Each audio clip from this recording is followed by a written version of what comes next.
হাদি হত্যার এই ঘটনার সাথে কোনোভাবেই জড়িত না। এটা একটা মিথ্যা বানোয়াট, একটা চক্রান্ত। শহীদ ওসমান বিন হাদির হত্যাকাণ্ডের পর থেকে দেশের রাজনৈতিক ও সামাজিক অঙ্গনে এক গভীর আলোড়ন সৃষ্টি হয়েছে।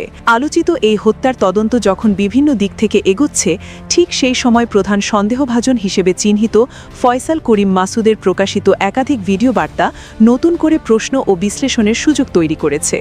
ফয়সালের এসব ভিডিও বার্তা যেমন তার নিজস্ব অবস্থান তুলে ধরছে, তেমনি তার দাবির সঙ্গে বাস্তব পরিস্থিতির মিল নিয়ে নানা আলোচনা শুরু হয়েছে।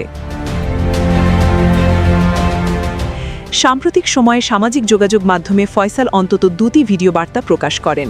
এসব ভিডিওতে তিনি নিজেকে নির্দোষ দাবি করেন এবং বলেন যে তিনি বর্তমানে সংযুক্ত আরব আমিরাতের দুবাই শহরে অবস্থান করছেন। তার ভাষ্য অনুযায়ী দুবাইয়ে তার 5 বছর মেয়াদী বৈধ ভিসা রয়েছে এবং সেই ভিসার আওতায় তিনি সেখানে অবস্থান করছেন। ভিডিও বার্তায় তিনি আরও দাবি করেন শহীদ হাদির হত্যাকাণ্ডের সঙ্গে তার কোনো সম্পৃক্ততা নেই। হাদি হত্যার এই ঘটনার সাথে কোনোভাবেই জড়িত না। এটা একটা মিথ্যা বানোয়াট, একটা চক্রান্ত। দ্বিতীয় ভিডিওটিতে ফয়সাল তার বক্তব্যের পক্ষে প্রমাণ হিসেবে নিজের মোবাইল ফোনে সংরক্ষিত একটি ভিসার পিডিএফ ফাইল ক্যামেরার সামনে তুলে ধরেন। তার উদ্দেশ্য ছিল ভিডিওর মাধ্যমে দর্শকদের কাছে নিজের দুবাই অবস্থানকে বিশ্বাসযোগ্য করে তোলা। তবে ঠিক এই সময়ই ভিডিওতে একটি বিষয় স্পষ্টভাবে নজরে আসে, যা নতুন করে বিতর্কের জন্ম দেয়। ভিডিও চলাকালীন ফয়সালের মোবাইল ফোনের স্ক্রিনে একটি ডিজিটাল বিজ্ঞাপন ভেসে ওঠে। বিজ্ঞাপনটি ছিল ব্লিঙ্কইট নামের একটি গ্রোসারি ও কুইক হোম ডেলিভারি সার্ভিসের। ব্লিঙ্কইট একটি ভারত ভিত্তিক প্রতিষ্ঠান, যার কার্যক্রম কেবল ভারতের অভ্যন্তরেই সীমাবদ্ধ। প্রকাশ্য তথ্য অনুযায়ী সংযুক্ত আরব আমিরাতে ব্লিঙ্কইটের কোনো সার্ভিস বা ব্যবসায়িক অপারেশন নেই। ডিজিটাল বিজ্ঞাপন ব্যবস্থার সাধারণ বৈশিষ্ট্য হল ব্যবহারকারীর অবস্থান অনুযায়ী বিজ্ঞাপন প্রদর্শন করা। বিশেষ করে যেসব প্রতিষ্ঠান কেবল নির্দিষ্ট একটি দেশ বা অঞ্চলে সেবা দেয়, তাদের বিজ্ঞাপন সাধারণত সেই ভৌগোলিক এলাকার ব্যবহারকারীদের কাছেই পৌঁছায়।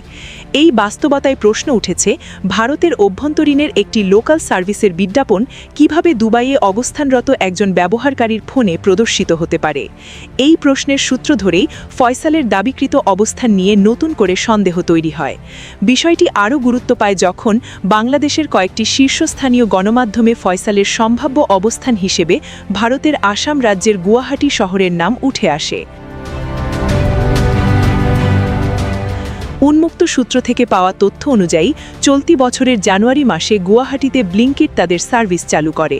প্রাথমিক পর্যায়ে সীমিত আকারে কার্যক্রম শুরু হলেও বর্তমানে শহরটির নির্দিষ্ট কয়েকটি এলাকায় এই সার্ভিস সক্রিয় রয়েছে।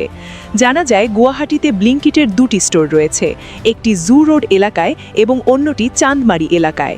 এছাড়া শিলপুকুরি, গানিশগুড়ি, কাহিলিপাড়া, 6 মাইল এবং পাঞ্জাবাড়ি সহ আশেপাশের কিছু এলাকায় ব্লিঙ্কইটের ডেলিভারি সার্ভিস পাওয়া যাচ্ছে। এসব এলাকার বাইরে গেলে এখনও সার্ভিস নট অ্যাভেলেবল বার্তা প্রদর্শিত হয়। এই তথ্যগুলোর সঙ্গে ফয়সালের ভিডিওতে দেখা বিজ্ঞাপনের মিল খুঁজে পাচ্ছেন অনেক পর্যবেক্ষক।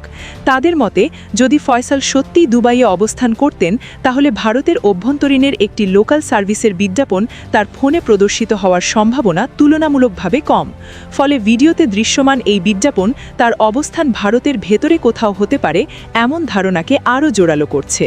তবে বিশেষজ্ঞরা বলছেন, কেবল একটি বিজ্ঞাপন দেখেই চূড়ান্ত সিদ্ধান্তে পৌঁছানো উচিত নয়। ডিজিটাল বিজ্ঞাপন ব্যবস্থায় পূর্বের লোকেশন হিস্ট্রি, ভিপিএন ব্যবহার, গুগল অ্যাকাউন্টের সেটিংস কিংবা সিম কার্ডের রেজিস্ট্রেশন লোকেশনও ভূমিকা রাখতে পারে। তাই বিষয়টি গভীর প্রযুক্তিগত বিশ্লেষণের দাবি রাখে। এদিকে আইন শৃঙ্খলা বাহিনীর তদন্ত চলমান রয়েছে। পুলিশের পক্ষ থেকে আগেই জানানো হয়েছে, শহীদ হাদি হত্যাকাণ্ডে ফয়সাল করিম মাসুদ ও আলমগীর শেখকে সন্দেহভাজন হিসেবে শনাক্ত করা হয়েছে। পুলিশের ভাষ্যমতে, হামলার সময় মোটরসাইকেল চালাচ্ছিলেন আলমগীর শেখ এবং গুলি চালান ফয়সাল করিম মাসুদ, এমন প্রাথমিক তথ্য তারা পেয়েছেন। এছাড়া হামলার আগে হাদির উপর নজরদারিতে আরও একজন ব্যক্তি জড়িত ছিলেন বলেও তদন্তে উঠে এসেছে। ঘটনার পরপরই স্বরাষ্ট্র মন্ত্রণালয় হামলাকারীদের গ্রেফতারের সহায়তাকারী তথ্যের জন্য 50 লাখ টাকা পুরস্কার ঘোষণা করে। পাশাপাশি দেশ বিদেশে পালিয়ে থাকার সম্ভাবনা মাথায় রেখে আন্তর্জাতিক যোগাযোগ ও নজরদারি জোরদার করা হয়েছে বলে সংশ্লিষ্ট সূত্রে জানা যায়। 2025 সালের 12 ডিসেম্বর দুপুর আনুমানিক 2:25 রাজধানীর পল্টনের বিজয়নগর এলাকার একটি কালভার্টের কাছে মসজিদ থেকে ফেরার সময় শহীদ হাদি গুলিবিদ্ধ হন। মোটরসাইকেলে আসা হামলাকারীরা তার মাথা লক্ষ্য করে গুলি চালায়। গুরুতর আহত অবস্থায় তাকে প্রথমে ঢাকা মেডিকেল কলেজ হাসপাতাল, পরে এভারকেয়ার হাসপাতাল এবং শেষ পর্যন্ত সিঙ্গাপুর জেনারেল হাসপাতালে নেওয়া হয়। টানা 7 দিন চিকিৎসাধীন থাকার পর 18 ডিসেম্বর তিনি মৃত্যুবরণ করেন। শহীদ হাদির মৃত্যুর পর সরকার একদিনের রাষ্ট্রীয় শোক ঘোষণা করে এবং তার জানাজায় বিপুল মানুষের সমাগম ঘটে। এই হত্যাকাণ্ডের বিচার ও প্রকৃত সত্য উদ্ঘাটনের দাবিতে দেশজুড়ে জনমত এখনও সোচ্চার। ফয়সালের ভিডিও বার্তা ও তাতে উঠে আসা নতুন ইঙ্গিত তদন্তে একটি নতুন মাত্রা যোগ করেছে। তবে আইন শৃঙ্খলা বাহিনী বলছে, চূড়ান্ত সিদ্ধান্ত আসবে তথ্য প্রমাণ, ফরেনসিক বিশ্লেষণ এবং আইনি প্রক্রিয়ার মাধ্যমে।